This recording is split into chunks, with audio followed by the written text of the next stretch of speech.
안녕하세요. 오늘은 모세의 이야기를 다룬 영화 이집트 왕자 컷 리뷰를 해보려고 합니다. 네, 영화를 보고 각자 인상 깊게 느꼈던 부분을 뽑아봤는데요. 그렇게 3명이 뽑은 베스트 장면 지금부터 소개합니다. 저는 모세의 출생 스토리부터 정말 범상치 않다 느꼈어요.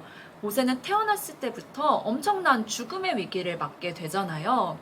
이스라엘 민족이 이집트 땅에서 너무 번성하자 그것의 위기를 느낀 파라오 왕은 이스라엘의 남자아이들을 태어나자마자 다 죽이라고 명령을 하게 되거든요.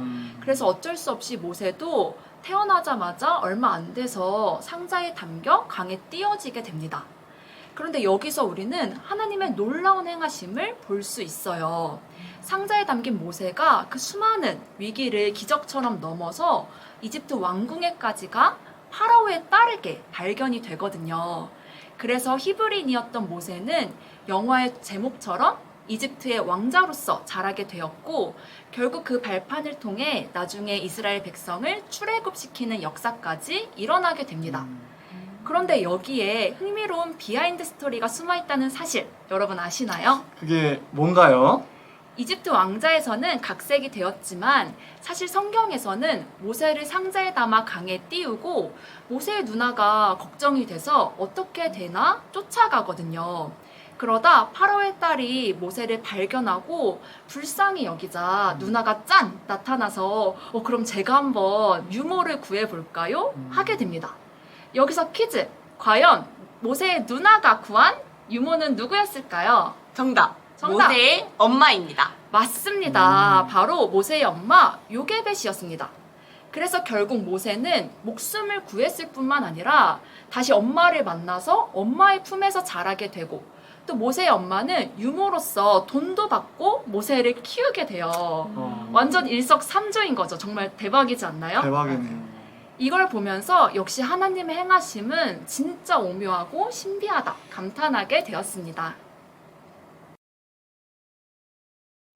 제가 가장 인상 깊었던 장면은 바로 모세가 민족을 구해오라는 하나님의 말씀에 순종해서 파라오 앞에 나아가는 장면이었는데요.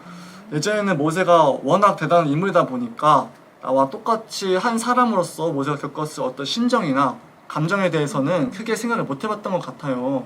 그러다 이 영화를 볼 때 왜인지는 모르겠는데 처음에 모세가 하나님 내가 감히 어떻게 그 큰 일을 하냐면서 막 하소연을 하고 나 못한다고 하면서 도망가는 모습이 되게 인간적으로 막 다가오면서 모세의 어떤 입장과 처지에 공감이 되었습니다. 사실 우리도 회사 사장님이나 대통령을 만나 이야기한다고 생각했을 때 굉장히 막 긴장되고 부담스럽잖아요. 맞아요. 게다가 또 듣기 좋은 소리도 아니고 받아들이기 힘든 요구를 해야 하는데 이거 얘기했다가 혹시 상황이 더 안 좋아지면 어떡하지? 불똥이 튀면 어떡하지? 정말 그 불안과 걱정이 장난이 아니었을 것 같아요. 근데 하물며 모세는 그 어마어마한 절대 권력을 가졌던 고대 이집트 파라오 앞에 나간 거잖아요. 얼마나 두려웠겠습니까? 사실 파라오의 말 한마디면은 일순간에 막 죽은 목숨 되는 거는 일도 아니니까요. 그래서 저도 만약에 내가 모세였다면은 모세처럼 하나님 나 못한다 하면서 막 도망갔을 것 같아요. 네, 그렇지만 중요한 거는 이런 어마어마한 감히 상상도 할 수 없었던 하나님의 명령을 처음에는 두려워하고 못한다 하긴 했지만은 결국에는 모세가 순종하고 나아가잖아요. 네, 그로 인해서 결국 민족을 노예에서 해방하는 출애굽의 역사가 시작되었다는 게 되게 인상 깊게 다가왔던 것 같습니다. 저는 파라오가 받았던 이 10가지 재앙을 보면서 하나님의 중심자를 알고 순종하는 것이 너무도 중요하다 생각을 했어요. 이제 사실 파라오는 하나님께서 모세를 통해 역사하심을 깨닫지를 못하고 그냥 하나의 나라의 일로서 오랫동안 이스라엘 백성들을 내어주지 않았잖아요. 그로 인해서 하나님은 말을 안 듣는 파라오에게 10가지 재앙을 내려서 고통스럽게 하고, 그래서 결국에는 파라오가 백성들을 내어주는 모습을 보면서 이 성경 전체 역사를 봤을 때 항상 하나님께서 그 시대 몸으로 쓰셨던 사역자들을 알아보지 못하고 또 잘못되게 됐을 때가 참 많았구나 생각하게 됐어요.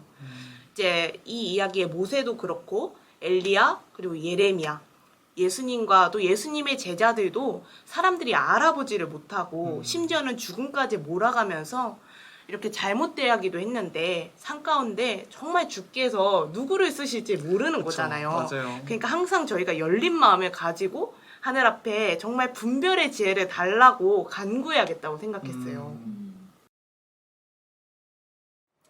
역시 확실히 사람마다 인상 깊게 느낀 점이 다 다른 게 좀 재밌는 것 같아요. 근데 저희가 모세의 출애굽 이야기를 하면 또 빼놓을 수 없는 게 있잖아요. 맞습니다. 바로 홍해 바다를 건넌 이야기죠. 이렇게 10가지 재앙을 통해서 하나님이 절대 함께하고 계심을 보여주었지만 이 거대한 홍해 앞에 이스라엘 민족은 다시금 두려움에 빠지고 자신들을 출애굽시켜 주었던 모세를 원망하기까지 하죠. 참 그 모습을 보면서 아 참 답답하다. 저들은 왜 저렇게 믿음이 없을까? 이렇게 생각하기도 했지만 다시 곰곰이 생각해 보니 사실 우리도 별반 다르지 않다는 것을 깨닫게 되었어요. 맞아요. 하나님의 생각은 인간의 생각과는 그 차원이 너무 다르기에 하나님이 상상도 못하는 말씀을 하시고 행하실 때 우리는 어쩔 수 없이 과연 그게 될까? 이런 믿음의 벽에 부딪히게 되는 것 같아요.